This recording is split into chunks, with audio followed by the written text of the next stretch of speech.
नमस्कार, जय श्री कृष्ण। कैसे हैं आप? आप अगर इस श्रृंखला के साथ जुड़े हैं तो आपको पता है कि अब समय है ध्यान का, आनंद के साथ। पार्थाय प्रतिबोधितां भगवता नारायणेन स्वयं व्यासेन ग्रथितां पुराणमुनिना मध्ये महाभारतम् अद्वैतामृतवर्षिणीं भगवतीम् अष्टादशाध्यायिनीम् अम्ब त्वामनुसन्दधामि भगवद्गीते भवद्वेषिणी।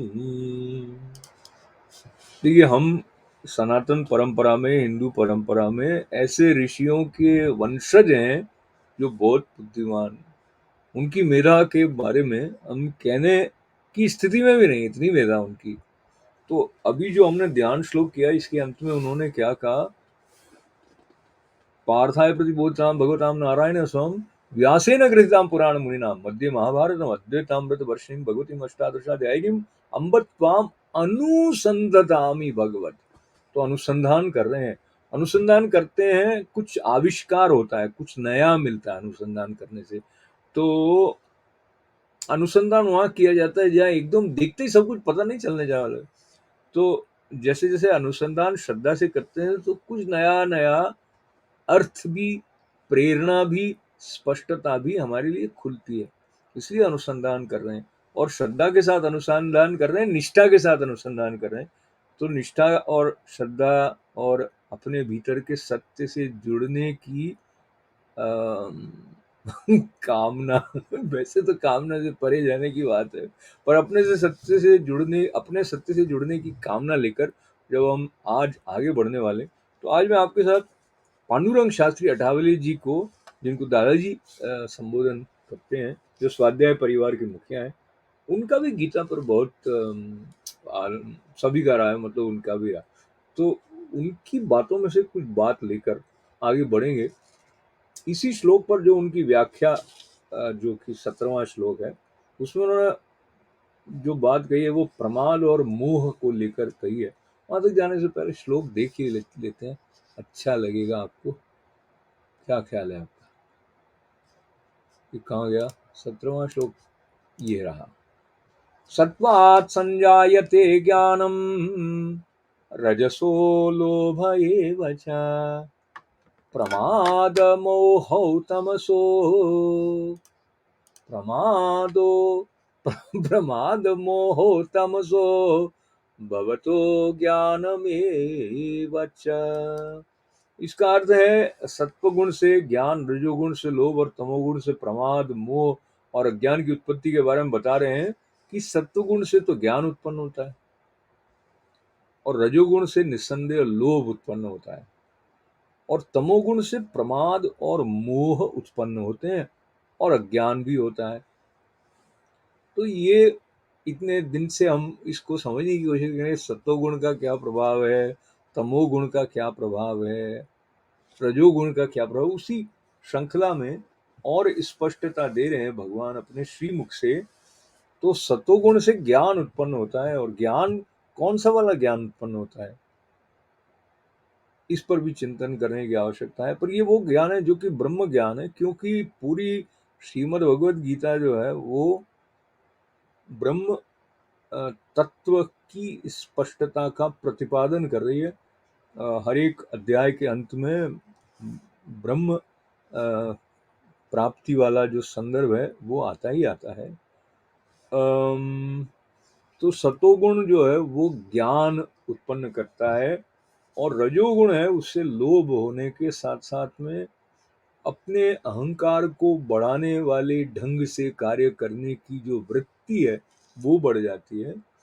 और फिर उसके बाद जो बात आई थी रजोगुण की, उससे प्रमाद और मोह यानी आलस्य भी और मोह भी। तो दादाजी ऐसा कहते हैं कि भाई प्रमाद और मोह जो है तो तमोगुण के धर्म है, तो तमोगुण के साथ तो होने भी चाहिए। तो अगर जो आचार्य जो कि बहुत वंदनीय है, उनमें तमोगुण नहीं होगा तो वो रह नहीं सकेंगे। क्यों? क्योंकि तमोगुण होगा तभी तो नींद आएगी ना उनको। और जड़ांश जब तक है, जड़ का अंश जब तक है, तब तक तमोगुण रहेगा ही रहेगा। पर दादाजी के बात करने का जो कहने का स्पष्टता देने का ढंग है, उसमें एक रसमयता है। तो क्या कहते हैं कि चोर को बड़ा भाई बना दो, ऐसी बात कहते हुए ये कहते हैं कि आमतौर पर जो प्रमाद होता है हमारे सामान्य लोगों में, वो आत्म तत्व के प्रति होता है।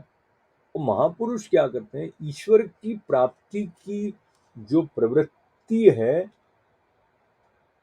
उसमें तो वो नहीं रखते हैं वो प्रमाद, उलट कर देते हैं, विषय प्राप्ति में प्रमाद रख देते हैं। तो ऐसा करके आप भी तमोगुण को निकाल सकते हैं, मतलब उसको काम पर लगा दो दूसरी तरह के काम पे लगा दो।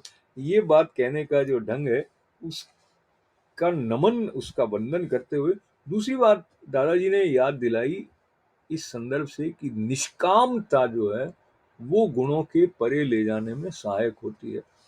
तो निष्कामता कहने के लिए नहीं, मतलब ऊपर ऊपर से कह दिया ऐसा नहीं। वो ऐसा भी उल्लेख करते हैं कि कई बार लोगों का सम्मान किया जाता है कि भाई इन्होंने अच्छे काम किए, तो कहते हैं लेकिन जो इतने बड़े बड़े ऋषि मुनि हुए हैं उनका तो कुछ सम्मान नहीं होता था, क्योंकि वो निरंतर अच्छे ही अच्छे काम कर रहे थे। अब किसी ने दो चार अच्छे काम किए तो उनका सम्मान हो जाता है। तो ऐसा बात आपने बताई। इस संदर्भ में स्वामी शिवानंद जी कहते हैं भाई सतोगुण ज्ञान, रजो से लोभ, तमो से मोह और प्रमाद अज्ञान। सत्व प्रधान जो होता है वो ज्ञान जागृत होता है, जैसे कि सूर्य उग गया तो दिन में उजाला हो जाता है, और सत्वगुण से प्रबुद्ध हो जाता है मनुष्य, परम प्रकाश जो है उससे युक्त हो जाता है। और जब रजोगुण है वो अग्नि जैसे अतृप्त रहती है, ऐसे ही वो लालची रहता है, फिर वो मुसीबत और दुख को अपनी ओर बुला लेता है।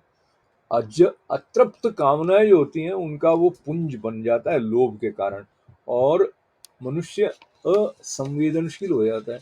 दूसरे की परवाह उसको नहीं रहती है। अपने स्वार्थ को साधने के लिए वो दूसरे का कैसे उपयोग कर सकता है, इस तरफ उसका ध्यान अधिक रहता है।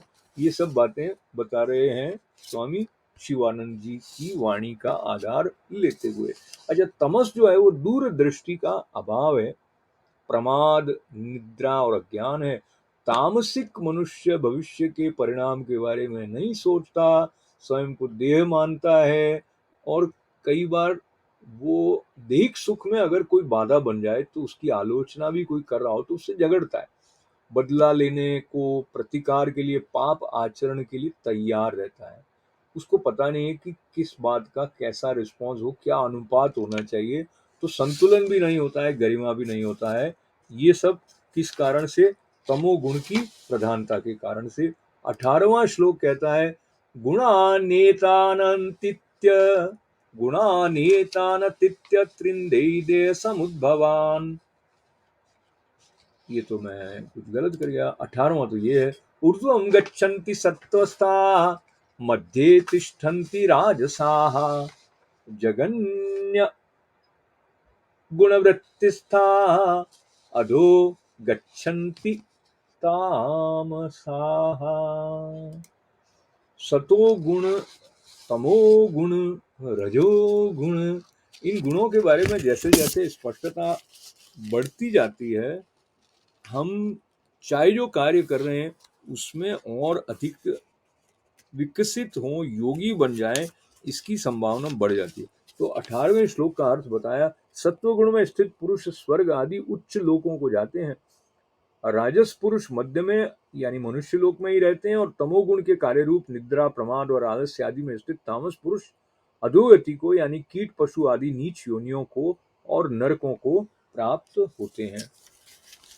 इस श्लोक के बारे में कुछ बातें और पुनः दोहराते हुए कि जो देह त्याग के बाद स्वर्गाधिपति बन जाता है सतोगुणी, ऐसा बताया। राजसिक जो है वो फिर मानव योनि में आता है, और तामसिक जो है वो पशु रूप में भी आ सकता है, या फिर ऐसा मनुष्य होगा जिसका आचरण पशुवत हो जाएगा। कहते हैं कि मानव अज्ञान के कारण स्वयं को प्रकृति के साथ एक में एक मानकर प्रकृति के गुणों के साथ आसक्त हो जाता है।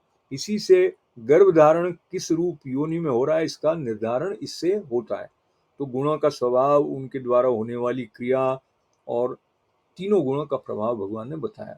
अब इसके बाद में जो भगवान बताएंगे वो ये बताएंगे कि इन तीनों गुणों से परे जो है गुणातीत भगवान, उनको जानना है। तो वो जानने वाली जो हमारी यात्रा है उसको हम जारी रखेंगे कल। आपका पुनः पुनः बहुत बहुत आभार है और बहुत सारा धन्यवाद है, और सबके मंगल सबके कल्याण की आपके साथ प्रार्थना करते हुए सबकी पूर्णता की प्रार्थना भी हम करने की दिशा में बढ़ रहे हैं। ओम पूर्णमदः पूर्णमिदं पूर्णात् पूर्णमुदच्यते पूर्णस्य पूर्णमादाय पूर्णमेवावशिष्यते। ओम शांति शांति शांति। जय श्री कृष्ण।